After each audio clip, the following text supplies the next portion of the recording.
Welcome to Mela Talks 2020, filmed during lockdown COVID-19.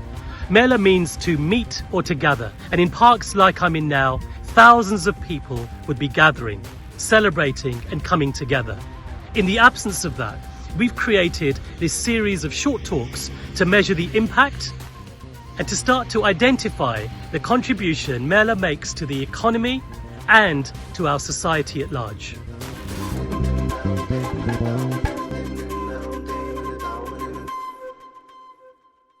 Hi Lisa, thank you so much for joining us today. How are you? Hi there, yeah, I'm brilliant, thank you. I hope you are as well. Yeah, good, thank you. So 30 years, Middlesbrough Mela has been in the town for 30 years this year. What has it meant to people?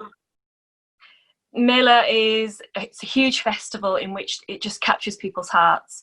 It's part of obviously our festival and events programme, and we have up to 30,000 people who come and join us every year.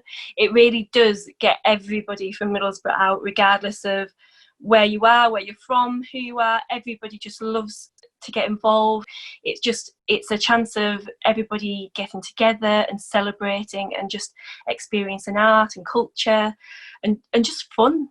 And yeah, it gives people just pure joy really to be part of it. What have been some of your highlights over the years? Well, last year we had a new Mela parade. So we worked with over 10 different groups across Middlesbrough and the Tees Valley. That was from community groups to schools, and we created all these wonderful and magical sort of costumes and structures. We even created our own Melephant, which is just this absolutely gigantic walkabout puppet that just takes over the whole of our thoroughfare when you're going down through the parade, and it's just so colourful and adorned in flowers and just beautiful. And we've got so many of the structures that we've now created, and if you can imagine, all the groups and all the families just love to take part and feel like they're this part of this huge parade. So last year that was a huge thing for us because it just took over the park, and it was just such a big hit with everybody. Sounds like it's a really community-centred approach, and obviously using the partnership between the community and the local authority. How that worked? It is. It's really key to us. Obviously, the local authority really see the value of Mela and how that helps with community cohesion and how it helps, bringing our communities together and just providing that wonderful experience and wonderful festival experience for the town. We feel that it not only has sort of cultural and social vibrancy, but it also adds to the economic vibrancy of the town as well. And over the years we've actually expanded beyond the actual event day itself. So we now do sort of at least 2 or 3 months before the festival date, we go into our communities, we work with our schools, we work with our groups, and we have a huge engagement projects all over the town. It's a way of life for us getting into our communities and just adding that vibrancy and building a sense of togetherness. And that sense of connection is just really something that you're really passionate about, I can see. What has been the impacts of COVID-19 on the Middlesbrough Mela?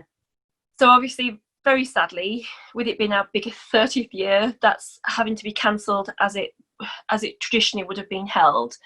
And whilst that's really sad for us, it's meant that we've learnt new things, and we've looked at new approaches of how we can still be part of our communities and how we can still deliver aspects of Mela. So we were really lucky to get Arts Council funding, and that's allowed us to look at new digital platforms and different ways that we can still engage and still have our communities take part in Mela specific activities. So we're going to create our own parade at home, in which we're going to do online sort of workshops, activities, but then we're also going to send out physical packs and get people to create real pieces of art for us that we can then collate back in, and then we're going to use those to create huge costumes and site decor for hopefully next year when we can come back and actually be part of our communities again and do our big celebration event. Regardless of how much stuff you put out on the net, it's not the same. It doesn't have that same atmosphere. There's not that same sense of as people being together, and as much as you like to try, you can't recreate that.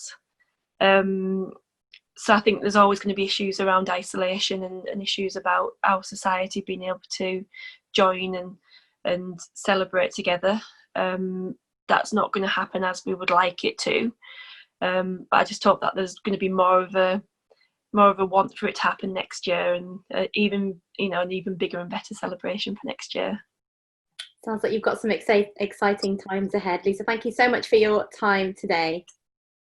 Thank you very much.